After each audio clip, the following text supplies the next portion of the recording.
Well, it's obviously a disappointed locker room in there.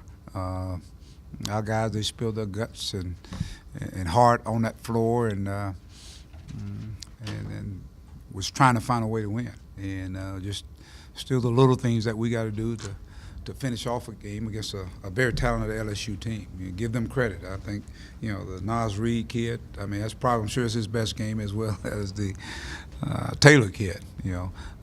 Those some guys we hadn't played before, but they stepped up and made some big plays for him. And, of course, Tremont's going to do his and Skyler. But I thought the second half was totally different than it was the first half, and I thought it was much to our advantage. Let's give them credit. They made plays when they had to, made free throws when they had to.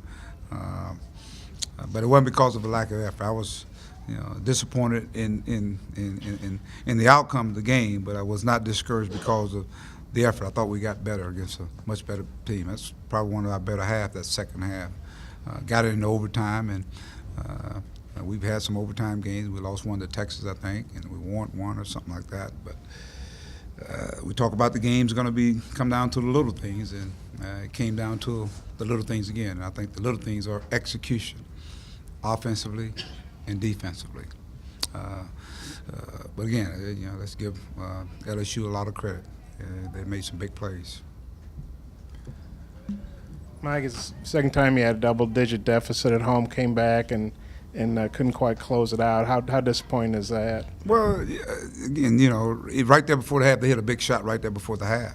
I thought we did a good job of defending, and somehow Tremont got it and kicked it out, and the guy makes a shot. And then, of course, in the second half, I don't know where it went down, but we know that the game is 40 minutes, not 20 minutes or 23 minutes, 30, whatever it is. We knew there was time on the clock, 33 minutes or what have you, and I thought our defense dug in and we started making plays.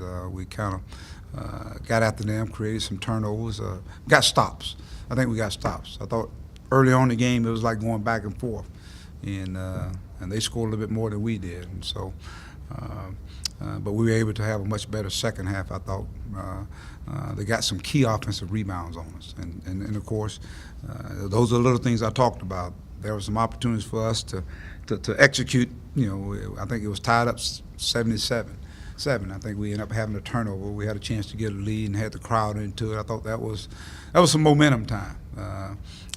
But again, let's give them credit. Was there a more concerted effort to get Gafford the ball, or was it just the flow of the game? No, they had no answer for him. It's just like the last few games we've had. We started off and getting people in foul trouble. And so our guys, I thought they did a much better job of really finding him on time, and he did a good job of finishing, and I thought he positioned himself closer to the basket. But, yeah, we wanted to make sure that it was inside out today.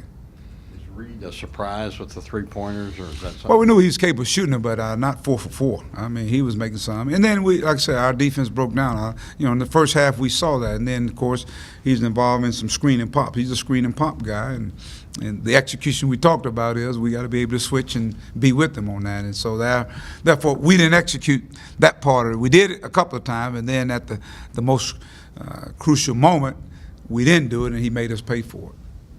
Mike, they hit 7 more threes than you did. I said it's a big margin. Just how big was a three-point shot today, the ones they made, the ones you guys didn't? Well, I mean, you look at the difference in the game, a 6-point game, and there's a difference. But we also, I thought we got to the line a little bit more than they did, and we didn't capitalize on that. That could offset that. We had 21 turnovers on 21 assists on 34 field goals. That's pretty good. We created some offense from our defense, and so there's a lot of different ways to win a game, and we were right there within striking distance. Just again, the learning curve.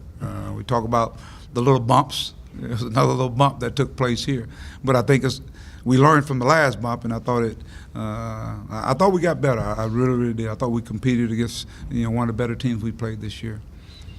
You've You've lost a couple here at home now, and now you've got to go out to play arguably the two best teams in the league on the road. Just talk about the mindset these guys have to take, to be able to go down and compete. Well, it's a quick turnaround, Dudley, number one, and we just got to go play. That's all. Just go play, and we'll see what the outcome is. I think if we go with the same, the intensity, the same mindset that we saw, especially in that second half, I think we'll be okay. I think we play with anybody. Obviously, going to Tennessee, they're a very talented basketball team, but let it hurt to midnight, and then we'll get preparation in terms of getting ready for a very good Tennessee team. Every game in this league, that's how it's going to be. Every night, and we're seeing it.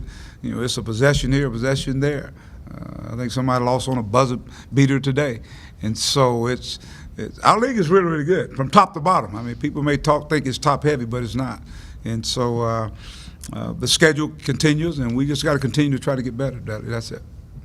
Mike, you've always had such a good home record, and this is 4 home losses already. I think it ties the most you've ever had here. Just how tough is that? Is this the byproduct of a young team? What do you think's going on? Yeah, you can see it. You can see it. This team is learning and growing. We're playing some very talented teams, and so we got to be able to continue to grow and learn how to play with a sense of urgency to defend the home court. I think that's big. Our fans were unbelievable today.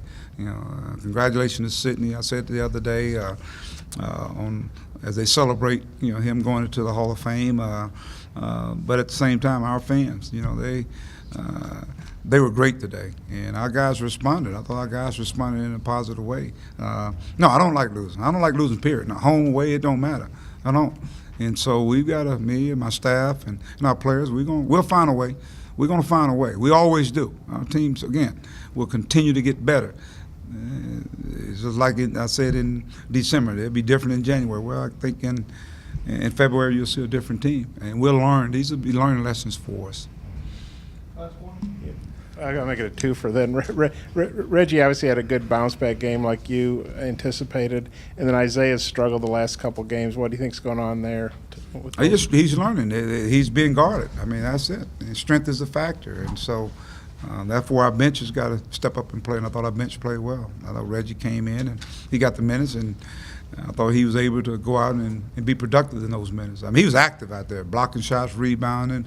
On the screens where he switched, he was guarding the guard. I mean, he was. You knew he was out there, and I thought Adriel gave us some good minutes as well. Isaiah just got to. To me, he's got to figure out how to get lost out there, offensively and play a little stronger. I think that's it. I just think the scouting is getting after him, but it's amazing because what has happened is that they're playing those guys so hard it allows Dan to do what he did today. It opened up the floor for us, and now you're starting to see guys cut and get in the lanes, and he's got to be able to get in there and finish. He cut to the hole a couple of times, and I think they swatted him down. Didn't get a foul at all, but he's learning. I think he's learning. Thanks, guys. Thank you.